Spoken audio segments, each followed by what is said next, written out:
Okay, people, here we go again for another fun hour with the Midnight Skeptic. And it's Tuesday evening. It's going on 8 o'clock. But this will be broadcast on the 18th.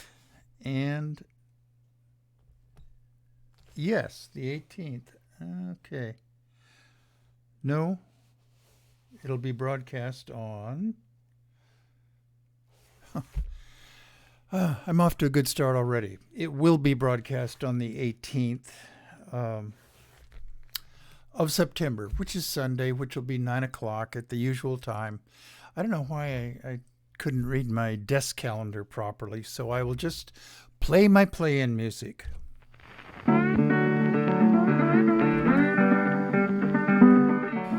You are listening to KPCA LP. Petaluma, California at 103.3 FM and worldwide at www.kpca.fm. And this is the Midnight Skeptic. The views of the Midnight Skeptic are not, repeat, not necessarily the views of KPCA or any of its affiliates.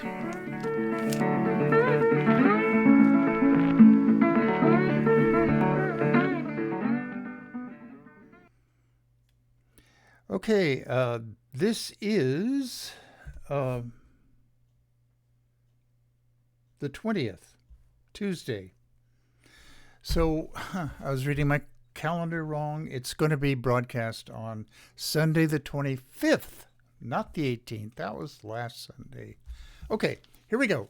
My views, the views of the Midnight Skeptic, while not necessarily the views of Petaluma Community Access, are not necessarily their views. My views, being the right views, probably are held by 95% of the people in the immediate Petaluma area and probably all the people that work at Petaluma Community Access. The Midnight Skeptic is proudly woke, liberal, progressive. I'm, however, still, through sheer laziness, really, a registered Republican. I did that when I first registered to vote. I mean, way back when. I'm not going to tell you the exact year of it, but my views have evolved. In fact, there's one view that I will talk to you about that have actually changed from when I researched something. So anyway, the Midnight Skeptic is proudly woke, and so here we go with the shout-outs. Anchor.fm/Spotify. They're the people that put me all throughout the world internationally. I have about a dozen or 15 people in the European Union, a couple in Australia, a couple in New Zealand, 3 up in Canada, and 1 in Russia.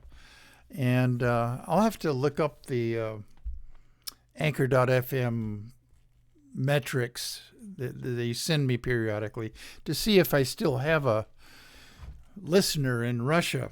Okay, locally, Nariman, Tom and Nancy, Cody and Keith, Tim Conrad. I haven't mentioned him lately, but he's was a Sonora High grad with me, and a very good photographer, and he used to work for the Child Protective Services here in Sonoma County.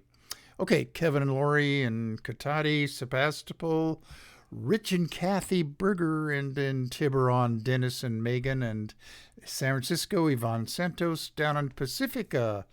I'm going from north to south here.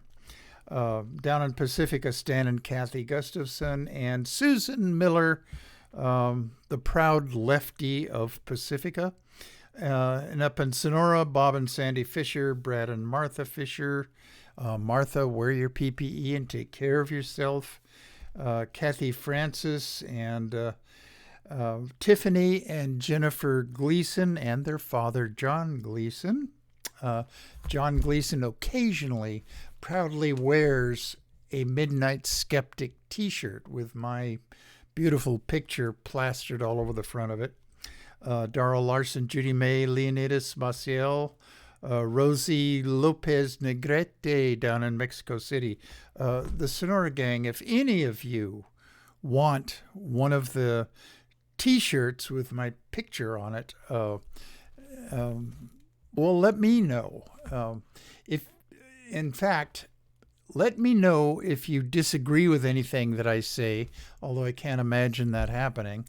Or if you want to send me death threats or hate mail, please do it. The Midnight Skeptic at gmail.com. I'll get them. And I'm not selling these t-shirts. I'm just giving them away to whoever wants them. Okay. Enough of that. Arizona, my brother Brandon and Mina. Andrea and Tim and their three little terrorists, and Karina Hilliard down in Patagonia. She is the snake removal animal control officer down in Patagonia. And Arkansas, Shannon Reed, who's good luck with your new venture.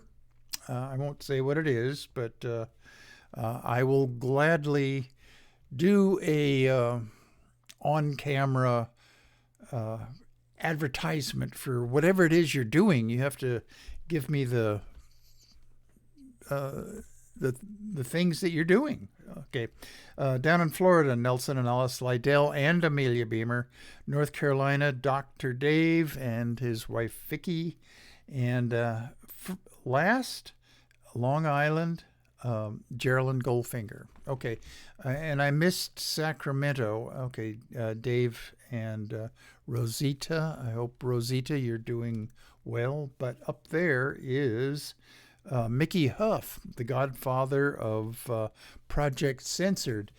Please, all my listeners, go to projectcensored.org and subscribe to their newsletter. I think it comes out every week. Maybe it's monthly. I'm not quite sure about that. But look for State of the Free Press 2022. It's a book that was produced by Project Censored, and it tells you all about the news that didn't make the news or was erroneously reported. Okay. Good news. And okay, from now on, I'm going to start every program, the news part of it and the ranting part of it, with good news. I've had a few complaints that I'm just too negative and there's always bad news. Well, as long as there's MAGA Head Republicans, there will always be some sort of bad news. That was Nick going downstairs in back of me. Okay, but anyway, I'm going to find good news, more of it, and relay it all to my thousands and thousands of listeners out there. All right, good news. September 18th through the 24th is the 40th anniversary of Banned Books Week. And boy, is this country having to put up with a lot of MAGA Head book banning or attempts to ban book. Fortunately, there's booksellers, bookstore owners, editors, writers, and more importantly, teachers and librarians in our schools that are fighting back against this. Okay, 40th anniversary of Banned Books Week. Okay, an annual event celebrating and promoting the freedom to read and resisting efforts to ban books from library shelves, especially in school settings. The American Library Association, the ALA, Office for Intellectual Freedom, compiles the lists of challenged books as reported by the media and submitted by librarians and teachers across the country. Genderqueer by Maya Kobabe, local girl, achieved a resounding victory in the Virginia courts. All right, this is more good news. L. Stephen Emmett, attorney representing the attempt to go up the court system. Damn, brain freeze on that. Appellate court. He's used to going up before appellate courts, and this one took place in Virginia. Okay, that was L. Stephen Emmett. And Jeff Trexler of CBLDF, which stands for Comic Book Legal Defense Fund. On August 30th, Tuesday, that was less than a month ago, about 4 weeks ago. Let's see. Tomorrow is Wednesday, and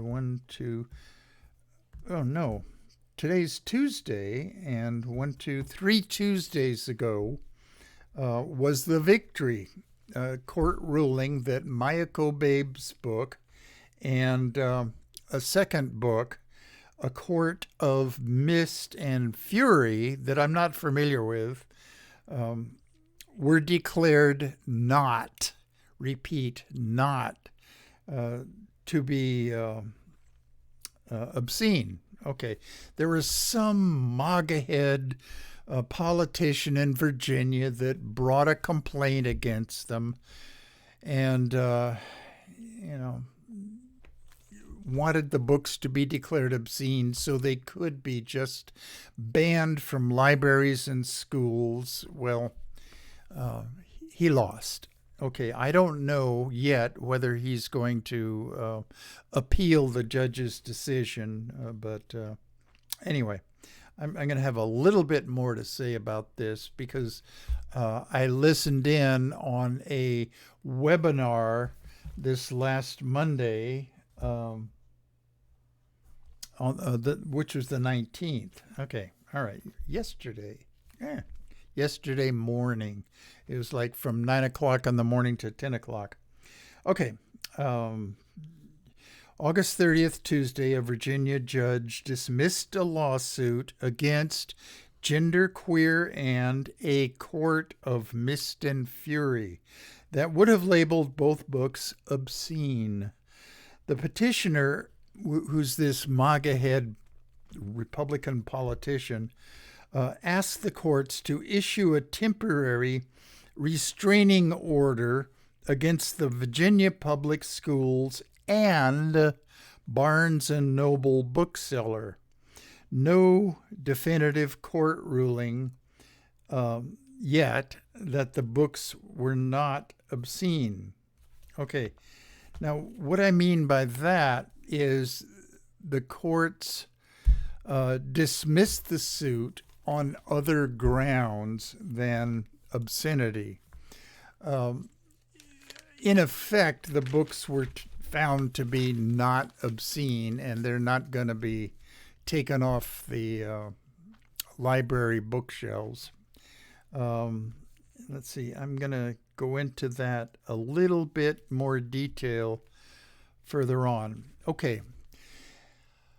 I told you out there that my views have changed on a particular topic. Okay, the Midnight Skeptic has come out as officially against California Assembly Bill 2098, which would have prevented medical providers, meaning doctors, from disseminating misinformation or disinformation.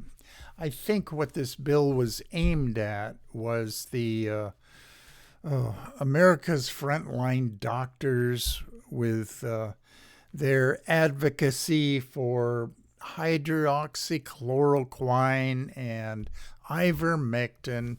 In other words, the MAGA Head drugs. And the America's Frontline Doctors. You remember Stella? Oh boy, what's her name? It'll pop into my mind. Back in the 2019, 2020, Stella, this black lady from Africa that went to medical school over in Africa, and then moved to the United States. And she's the one that she got up on a number of press conferences from the White House and just, spouted some Trumpian type nonsense. And, I wish that I could remember her last name. Anyway, you remember who I'm talking about. Anyway, that is America's Frontline Doctors. Okay. But anyway, back to California AB 2098. What exactly is scientific consensus? That's mentioned in the bill. And doctors who don't follow advice they're giving that's in line with scientific consensus, they can potentially lose their license for that. But I thought about this more and more, about the relationship between doctors and their patients. And doctors shouldn't have to constantly look over their shoulders to some higher authority. Okay, now not all doctors are gods. Some of them have other agendas besides just giving their patients their best advice. Unfortunately, that percentage of doctors is quite small, and the vast, vast majority of doctors follow medical and scientific consensus after clinical tests have been done, double-blinded, placeboed, randomized clinical tests. Most doctors pay attention to those kinds of tests and follow the current medical consensus. Well, okay. My opinion changed on 2098, but then I went on to a YouTube website called ZDogMD. Okay, capital Z, capital D, OGG, MD, capital M, capital D show. Now, his name really is Zubin Damania, MD, and he is a doctor, and he's up at UCSF now. For my foreign listeners and on the East Coast, that stands for University of California at San Francisco. That's the Berkeley's medical school, really, is what it is. UCLA has their own medical school down on their campus, and I think UC San Diego has their medical school. Oh, and UC Davis has its own medical school on their campus. Well, UCSF is Berkeley's medical school here right in San Francisco. Okay, anyway, that's where he works. And I'm not going to go over all of his very convincing arguments, but he changed my mind. That was on the tipping point of being changed anyway. So, okay. And a couple of shows ago, I told you, listeners out there, that I was going to do a segment on Christopher Rufo, R-U-F-O, and I'll tell you about him now. He is one of the most odious MAGA heads that I've run across, maybe third only to the orange sociopathic bloatbag himself and Bloatbag Jr., better known as Ron DeSantis. Okay, this guy, Christopher Rufo, R-U-F-O, has done more harm to this country than I think all of the January 6th insurrectionists put together. Okay. Christopher Rufo, he's 38. He's a senior fellow at the Manhattan Institute, that notorious right-wing think tank. Okay, he's the guy that invented the MAGA Head panic over CRT. He described his efforts to, quote, put all the various cultural insanities under that brand category. CRT. Okay, he's also very anti-LGBTQ, of course. And he says that public school teachers are sexual abusers of children. He is also anti-socio-emotional learning. Okay, and well, what is that? That's what educators learn when they're getting their teaching credentials.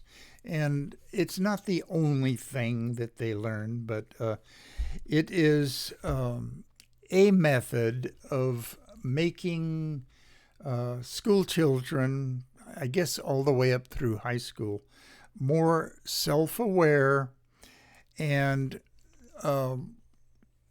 capable of making responsible decisions. Okay, well, no MAGA head wants that. Okay, if kids all made responsible decisions, they'd never grow up to be Republicans. Okay. Rufo linked LGBTQ instructions in schools to, are you ready for it? Grooming. He has been a champion of calling all Democrats and liberals and woke people, which I am, to groomers. And he honed his skills, such as they are, at the Discovery Institute, which is a Christian right-wing think tank, and their main thing is doing battle against teaching evolution in schools. They believe that intelligent design should be taught in science classes alongside evolution. And intelligent design, I think I've talked about it shortly after this show started, back when I was actually talking about skeptical issues and anti-religious issues. Well, I still talk about anti-religious issues as they come up, but this intelligent design is a desperate attempt to combat the evils of Darwinism and the theory of evolution. Christians will always say evolution is just a theory. and which means they don't know how theory is correctly used in rational people's speech. My throat's drying out. I need a sip of water here. And that's all it is water. Okay. All right, enough with Christopher Rufo. I have a bright, shiny quarter in my pocket. If somebody offs him, I will give you that nice, bright, shiny quarter. Okay. Good news from bad news. MAGA heads are harassing and threatening, are you ready for this? Boston Children's Hospital, because it is home to the first pediatric and adolescent transgender health program in the United States. Okay, Catherine Levy, capital Leavy, she's 37, was arrested for phoning into the hospital a bomb threat. Okay, and this is what she said. The police confiscated her phone and dredged this call that she made to Boston Children's Hospital. She said, "There is a bomb on the way to the hospital, you sickos." Okay, her belief is, and it's not just her, I think most Republicans believe that evil, liberal, transgenderists, doctors, perform sexual reassignment surgery on little kindergarten girls if they think they like climbing trees or playing with trucks, and instead of just wearing pink dresses and baking cookies. The transgender thing I've talked about many a time on my show. Time check, real quick. Okay. But that's what they believe. And many MAGA Head run states have passed laws against providing medical care, not gender reassignment, but just medical care to transgender children. And that encompasses everything from just puberty blockers to child psychiatrist efforts to find out, well, what's really going on in their lives and how serious a gender dysphoria these kids actually have. In MAGA Head land, there is no such thing as gender dysphoria. It's just defying God's will. Jesus will straighten you right out. Oh, God. Okay. Okay.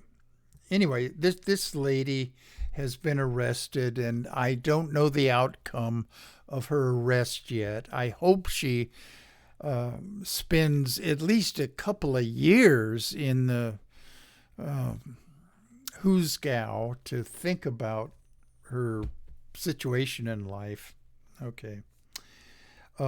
Monday, on the 19th, I mentioned this earlier, I listened in on a webinar by Jordan Smith, who is kind of I'm not sure exactly what his title is, but he is the head of the CBLDF, Comic Book Legal Defense Fund. and Jeff Trexler. And he's an attorney back in Virginia Beach, Virginia. And I mentioned the other lawyer, L. Stephen Emmett, the attorney who does, he's an attorney when somebody is challenging a court decision and appealing. That's the word that I was temporarily brain freezed out of. Okay. Gender queer, who Maya Kobabe won her case. Jeff Trexler was her actual attorney. Gender queer has become a symbol for parental control of their kids. YouTube viral school board meetings for Virginia. This lady, and I use that word in its loosest meaning, got up there with a copy of Gender Queer, opened the book up to one of the 2 or 3 pages that has some sort of sexual depiction in it. The book is about 250, give or take, pages long. And this MAGA Head harpy was up at the school board ranting and railing about pornography, teachers are grooming, and wow, wow, wow, wow, wow. Okay, well, it's a philosophical question that needs to be discussed. Do parents own their kids? In every sense of the word, own, O-W-N. And should they override the best judgment of teachers? Okay. I don't think so. I trust teachers way more than I trust MAGA Head parents. And at some point, you just have to trust the public school system to give your kid a good education. Now, hardcore Republicans want there to be no public schools. They want private schools or religious schools. And so that kids can be taught to be good Republicans. Essentially, that's what they want. And Betsy DeVos, in the Trump administration, was the epitome of those sort of desires. Okay. I got to flush my mind with a bit of good news here. And here it is. Patagonia. Yvon Chouinard. Okay, his last name is spelled capital Chouinard.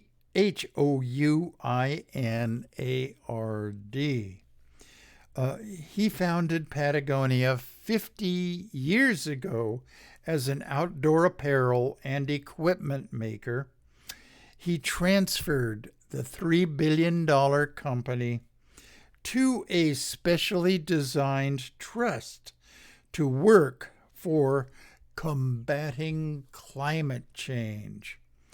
There are no tax advantages written into the trust. So, whatever taxes he owed from earning the profits of the company, he paid them.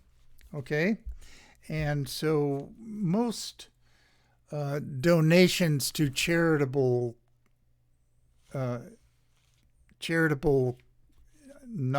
nonprofit world helping companies, you can write them off on your taxes, but he did not.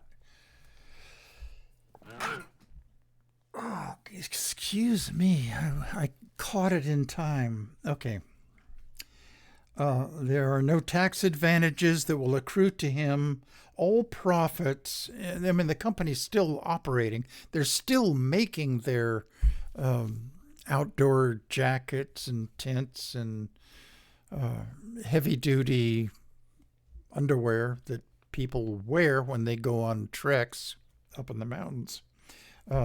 They still make profits, but the profits will go into the trust. All right, good for him. All right. Here is a good quote that I ran across the other day, and it's from,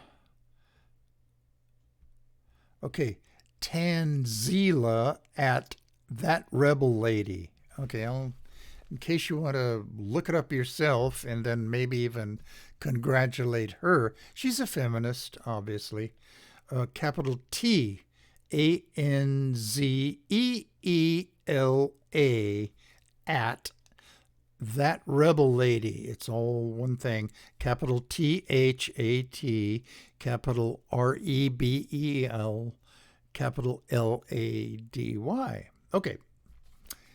Marriages lasted longer, in quotes, back in the day because women were socialized into accepting subjugation, subservience, weakness, financial dependence, and abuse as a way of life for them. Okay, for them, I added. Quote, long-lasting marriages, unquote, weren't a sign of happiness, but they were a symbol of helplessness. That's not what women should have to put up with in this 21st century. Okay. Bad news. An English teacher at Norman High School in Norman, Oklahoma, has been removed from her position for providing her students the QR code that leads them to the Brooklyn Library site Books Unbanned. Okay, and I don't know of any way that I can give you the QR code. I should have maybe printed it out because it's on this website and just put it up to the camera. Anyway, I think you can go to Books Unbanned and, you'll get to their website. I have it right here. Yeah. www.bklynlibrary.org. That's www, I guess, booklandlibrary.org. Okay, that'll take you to Books Unbanned. Okay, in Oklahoma, House Bill 1775 has created an impossible working environment for teachers, and this is a quote from the teacher, impossible working environment for teachers and a devastating learning environment for students, said the teacher. She resigned after a meeting with the NPS administrators. Okay, NPS, Norman Public Schools. Right-wing panic over the teaching about race and gender. Okay. Summer Boismeyer. is the teacher's name. Summer, and then capital Boismier is her name. And she goes on, quote, I don't feel like I can just go back into a classroom right now in this state, Oklahoma, and the environment we find ourselves in and do my job. Okay, 3 cheers for her. Summer, we need teachers out here in California. Please move out here. You can, for a temporary place to stay, I've got a empty bedroom upstairs. Please, if you somehow stumble onto this Midnight Skeptic YouTube thing, I'm serious. Just come on. Free. I won't charge you anything for, a couple of months anyway. All right. We need teachers out here. Good ones like she obviously is, a non-MAGA Head teacher. Earlier this year, the Oklahoma State Board of Education downgraded the accreditation of Mustang Public Schools and Tulsa Public Schools for allegedly not adhering to the rules imposed by HB 1775. That's one of these bills that prohibits teachers from teaching subject matter that will make their little snowflake kids uncomfortable or be ashamed of being a white kid or being straight. Oh, geez. History is discomforting if you really study it. And there is no teacher anywhere, I would bet my bottom dollar, that goes out of their way to make little white kids feel ashamed of being white. That's just a Christopher Rufo type thing that he says to raise up the moral panic in MAGA heads. Okay. A former NPS teacher said, okay, wait a minute, NPS. Oh, Norman Public School. Okay. A former NPS teacher said, quote, teaching in Oklahoma right now, you are just waiting for the person who is going to turn you in. It's very much like 1984.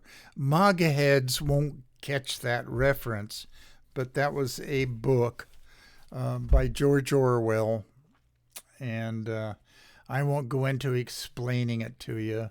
MAGA heads, why don't you go out and buy the book, 1984, and, try reading something for a change, you ignorant damn Republicans. Okay. Rant. It's fun, and it keeps my anxiety levels down. Okay. More book banning. Keller ISD, Independent School District. It's near Dallas-Fort Worth in Texas. Administrators announced last Tuesday that the district will pull all books challenged within its system, a sweeping action that will include all variations of the Bible. Yay! Somebody, a reasonable person, when they were pulling all these other books, challenged the Bible. That is the most,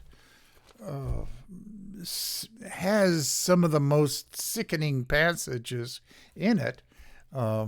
They condone slavery. Keeping Concubines. It's a very patriarchal book, as if you didn't know.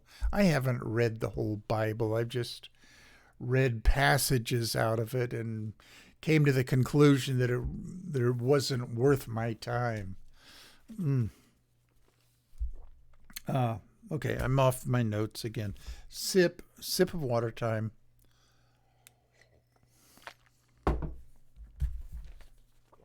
Where was I? Keller ISD.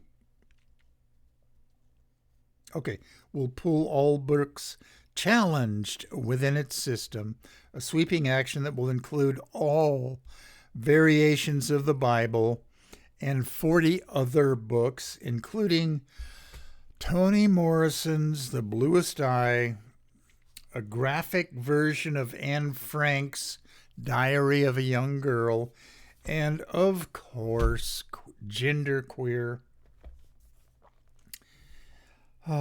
And the reason that this school district was able to push this 41 book removal thing through was because I talked about this, I think 2 shows ago. This Christian mobile phone company donated enough money to school board races to get themselves a majority in the Keller Independent School District. There's other school districts that this Christian mobile phone company is invading and ruining. Okay, they weren't all that great to begin with, but okay. Good news. A historical type of good news. On September 19th, 1985, the U.S. Senate held a hearing on the evils of, are you ready for this? Rock music. All right. Frank Zappa and Dee Snider of Twisted Sister fame were called to testify. The Washington Wives, this is a group of women, wives of politicians that were in constant moral panic. This group was led by Tipper Gore. They wanted a rating system and a labeling of recorded music, to, of course, protect our children. The Parents Music Research Center, PMRC, and they're out of business, and they have been for, 20 years or so, was founded to be the lead organization for this effort. John Denver also testified, and they got him thinking that he would be on the side of the Washington Wives and the PMRC. Well, it backfired on him. He was right there with Dee Snider and Frank Zappa. Okay. This hearing, or series of hearings, it wasn't all just on one day, but I think it lasted a week or two. It has come down to be known as the Tipper Gore Frank Zappa hearing. It was a moral panic right in the middle of the Reagan administration. In the end, PMRC got what they wanted: a labeling or warning system to be put on record albums, vinyl. Okay. Thus, it was made easier for kids to find the records that they wanted. The PMRC compiled a list of 15 songs they found objectionable. Now, it was even easier to find songs like, and I'm not going to go through the whole 15 and just pick out some of them that I'm somewhat familiar with. AC/DC's Let Me Put My Love Into You, or Cyndi Lauper's She Bop, or Sheena Easton's Sugar Walls. You know, I don't know. Well, maybe I'm just dense, but I don't get what is so objectionable or sexual or what's wrong with those songs. Okay, final thing on this bit. Johnny Rotten of the Sex Pistols, possibly the worst of the bunch from one's point of view. He said, quote, "In a world with major pollution and guns ablaze, they have to pick on someone using foul language?" Here. Of course he's right. He's, you know, it just makes sense. Okay. More good news. And I mentioned this previously. Brooklyn Public Library has issued more than 5,100 free electronic library cards to young people nationwide. It launched its Books Unbanned. Since then, readers between 13 and 21 in every state of the country and District of Columbia have applied for the electronic cards, and an estimated 18,000 ebooks or audiobooks have been checked out. As part of the Books Unbanned initiative, a group of teens in New York who are members of the library's Teen Intellectual Freedom Council, here, invited teens who got their e-cards to meet virtually once a month to discuss censorship and ways to push back.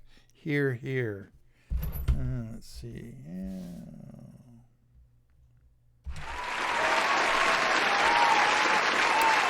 This is applause for that teen group. Teen Intellectual Freedom Council. How much time have I got left? All right, enough. Okay.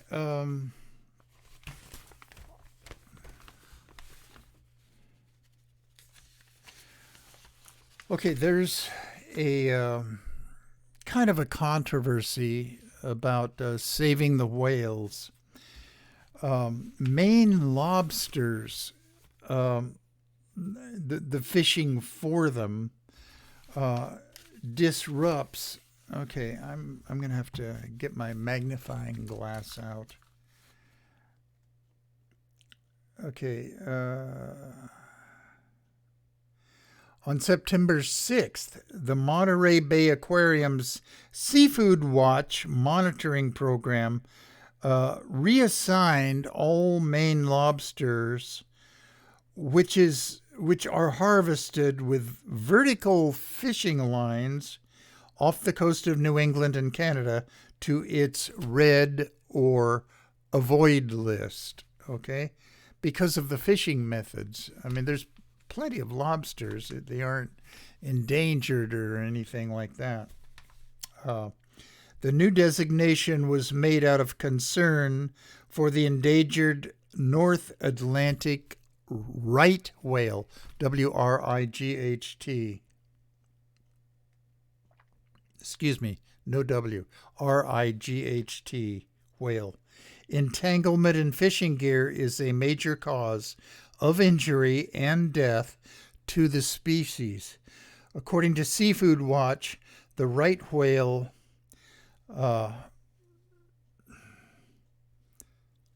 is at risk of extinction with fewer than only 340 specimens believed to exist in the wild, and yearly population declines are seen. So, the lobster fishermen back on the East Coast in Maine all claim that they've changed their fishing methods to types of lines that don't entangle whales. And I hope that's true. And I don't have any reason to not believe them, but so, of course, seafood restaurants that depend a lot on lobster are objecting to this. Okay, real quick. Mark Benioff, he is another billionaire that is an A-rated philanthropist in my book. Okay, Mayor Ed Lee, when he was the mayor of San Francisco, sat down with Mark Benioff, and he said, quote, "Listen, we have a dozen middle schools that need attention." And this was 2013. Okay. "I want you to help me. What can you do?" The schools needed technology, and the students, Mayor Lee said, needed to be prepared for the future. The mayor asked for money to buy hundreds of iPads, provide wireless access in classrooms, and train teachers to use all of this properly. "It was a big ask," Lee would later say, or so he thought. Benioff listened to the pitch and then told Lee that Lee wasn't thinking big enough. Through his Salesforce Foundation, which gets 1% of the company's profits to spend philanthropically, the tech cloud computing titan said yes to all of the technology-related requests and added another $100,000 for each middle school principal. No strings attached. They could spend it how they thought best. The check totaled $2.7 million that year, and Benioff then promised he would donate $100 million over 10 years.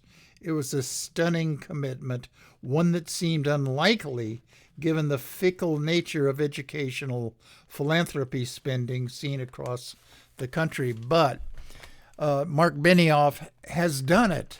He is a man of his word, and he has come through for San Francisco schools. And since 2013, his philanthropy has spread to include all schools in America. Still, it's concentrated in the West Coast, in California in particular, and San Francisco even more particular. But he's a good man. Okay, that's it. It's 58 minutes. You have been listening to The Midnight Skeptic on KPCA LP, Petaluma, California. And we're at 103.3 on the FM dial and worldwide at www.kpca.fm.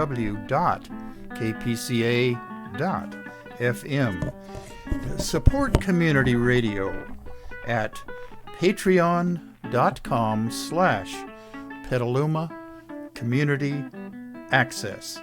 And remember, think critically, think logically, but live joyously, and most importantly, pet your cats.